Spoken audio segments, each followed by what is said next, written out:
चलिए, आप सभी को मेरा नमस्कार। आज मैं गवर्नमेंट कॉलेज भिलाई 3 से हूँ, सहायक प्राध्यापक राजनीति विज्ञान विभाग में।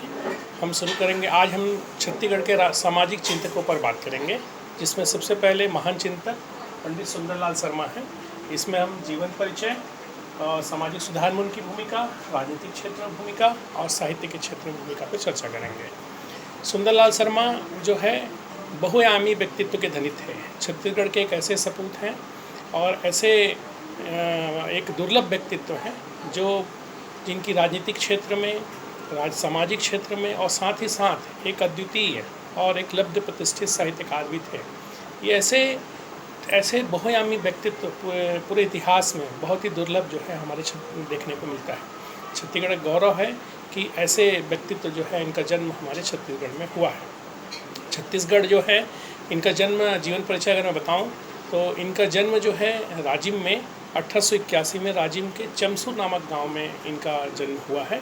प्रारंभिक शिक्षा स्कूल में ली, फिर इन्होंने अपनी स्वाध्याय से अपनी आगे की पढ़ाई जारी रखी। इनकी पढ़ाई में विशेष रुचि रही है और ये अनेक भाषाओं के जो है ज्ञाता थे, जिसमें हिंदी, संस्कृत, बंगला और साथ ही साथ उड़िया और मराठी, ऐसे अनेक भाषाओं का जो है इनको ज्ञान था। और इनकी जो भूमिका है छत्तीसगढ़ में, इनकी भूमिका अनेक संदर्भों में हम देख सकते हैं और एक संघर्षशील, मानवतावादी और बहुत ही संवेदनशील और दूरदर्शी जो है इनका व्यक्तित्व के गुण रहे हैं इनमें। तो सबसे पहले आते हैं इनकी सामाजिक सुधार में भूमिका। सामाजिक सुधार में यह कह सकते हैं कि अग्रणी समाज सुधारकों में इनका नाम आता है और इन्होंने ब्राह्मण कुल में जन्म होने के बावजूद दलित उत्थान के क्षेत्र में, अछूतोद्धार के क्षेत्र में इनका योगदान अद्वितीय रहा है। इन्होंने दलित उत्थान और अछूतोद्धार के लिए इन्होंने हरिजनों के क्षेत्र के जीवन में सुधार लाने हेतु निरंतर संघर्ष किया है और संघर्ष के दौरान इन्होंने अनेक हरिजन आश्रम बनाए, सतनामी भजनमाला इन्होंने बनाई। साथ ही साथ 1918 में इन्होंने हरिजनों का मंदिर में प्रवेश भी कराया और जनेऊ धारण कर, उनको जनेऊ भी धारण कराने का एक साहसिक जो है इन्होंने अपना एक प्रयास किया है और क्रांतिकारी इनका कदम था। साथ में जब 1932 में जब गांधी जी गांधी जी जब 1930 में जब गांधी जी द्वितीय छत्तीसगढ़ की यात्रा पर आए थे, तब उनका मुख्य उद्देश्य था अछूतोद्धार के क्षेत्र में, हरिजन उत्थान के क्षेत्र में हरिजनों की स्थिति का पूरे भारत में जायजा लेना और उसके हिसाब से हरिजन उत्थान हेतु कार्यक्रम का निर्माण करना उद्देश्य था।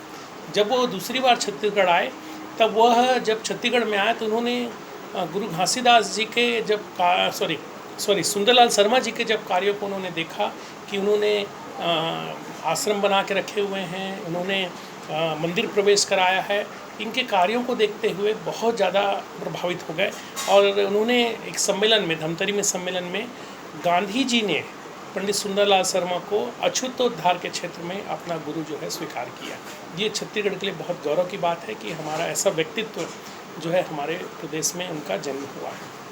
इनकी राजनीतिक क्षेत्र में भूमिका, तो राजनीतिक क्षेत्र में इनकी भूमिका बहुत ही संघर्षशील राजनीतिक की भूमिका रही है और ये अग्रणी कह सकते हैं कि अग्रिम पंक्ति के और अग्रणी जो है नेता थे और पूरे छत्तीसगढ़ में इन्होंने गांधी जी के विचारों को जो है और गांधीवादी विचारों को इन्होंने प्रसारित किया और उच्च अहिंसा और सत्य अहिंसा जैसे नैतिक मूल्यों को इन्होंने और का अनुसरण करते हुए इन्होंने अपना नेतृत्व जो है छत्तीसगढ़ को प्रदान किया। ये 1906 में जब जिला कांग्रेस कमेटी बनी, उसके अध्यक्ष बने थे। इनके नेतृत्व में अनेक सम्मेलन हुए। इन्होंने किसान सम्मेलन का भी आयोजन हमारे यहाँ छत्तीसगढ़ में किया। साथ ही साथ सुंदरलाल शर्मा का जो योगदान था वह प्रत्येक स्तर पर, आंदोलन के प्रत्येक स्तर पर उन्होंने रहा। खासकर सहयोग आंदोलन के दौरान उन्होंने सत्याग्रह आश्रम की स्थापना की। साथ ही उन्होंने खादी ग्राम उद्योग केंद्र की भी स्थापना की। खादी के प्रचार प्रसार को बढ़ावा देने में उन्होंने काफ़ी काम किया और साथ ही मद्य निषेध के क्षेत्र में, हरिजन उत्थान के क्षेत्र में उन्होंने इस क्षेत्र में काफ़ी किया और गांधी जी के विचारों को बहुत प्रभावित किया। इसी दौरान कंडेल नहर सत्याग्रह में इनका योगदान पूर्ण अद्वितीय योगदान रहा है। और कंडेल नहर सत्याग्रह में इन्होंने इन आंदोलन का नेतृत्व किया और बहुत सफलता भी जो है इन्हीं मिली। और इन्हीं के आग्रह करने पर जो है गांधी जी पहली बार छत्तीसगढ़ जो है 20 दिसंबर 1920 को हमारे छत्तीसगढ़ में आए और इनके कार्यों को उन्होंने देखा। फिर इसके बाद उन्होंने 1900 कह सकते हैं सविनय अवज्ञा आंदोलन में भी बढ़ चढ़ कर इन्होंने भाग लिया।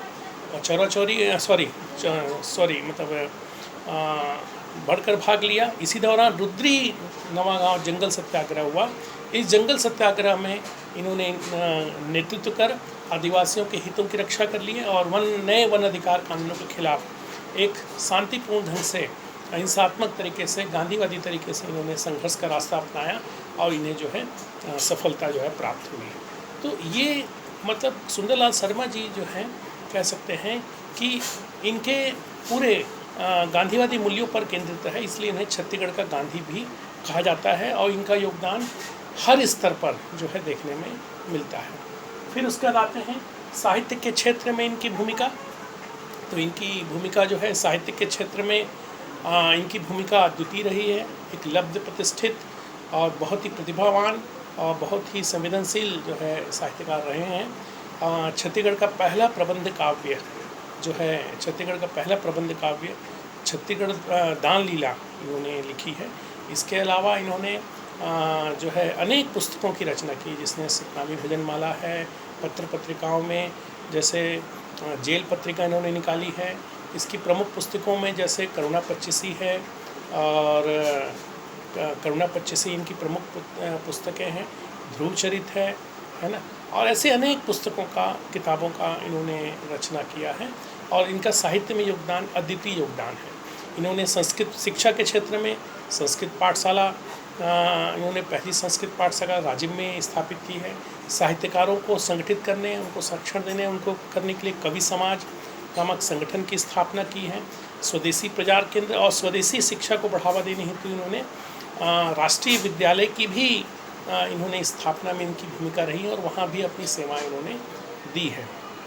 इस प्रकार हम देखते हैं कि पंडित सुंदरलाल शर्मा जो है हमारे यहाँ, पंडित सुंदरलाल शर्मा न केवल मतलब सामाजिक, आर्थिक, राजनीतिक, साहित्यिक क्षेत्र में तीनों क्षेत्र में योगदान रहा। आपको बता दूं मैं कि सुंदरलाल शर्मा जो है उनका नए छत्तीसगढ़ के निर्माण में भी उनकी भूमिका रही है। ये इन्हें छत्तीसगढ़ का स्वप्नदृष्टा हम कह सकते हैं, क्योंकि नए छत्तीसगढ़ के निर्माण में इन्होंने सतत संघर्ष किया है और इनकी मांग और ये जो नक्शा आज हम देखते हैं छत्तीसगढ़ का, ये उन्हीं के द्वारा बनाया गया। 1918 में इन्होंने इस नक्शे को जो है उन्होंने निर्माण कर दिया था और एक पृथक सांस्कृतिक सामाजिक दृष्टि पृथक नक्शा जो है इन्होंने बना दिया था और ये पहचान बनाने के लिए, एक सांस्कृतिक पहचान बनाने के लिए जो है ये नक्शा किया और शुरू से ही अनेक स्तरों पर इसके निर्माण हेतु उन्होंने अपनी आवाज़ जो है उठाई थी। इस प्रकार हम कह सकते हैं कि सुंदरलाल शर्मा एक ऐसा व्यक्तित्व जो है एक संघर्षशील, मानवतावादी और सामाजिक, आर्थिक, राजनीतिक क्षेत्र में एक संघर्षशील व्यक्तित्व है। इन्हें छत्तीसगढ़ का गांधी भी कहा जाता है और कह सकते हैं कि स्वयं गांधी जी ने इन्हें अपना गुरु स्वीकार किया है। ये इनकी महत्ता है। ठीक, धन्यवाद।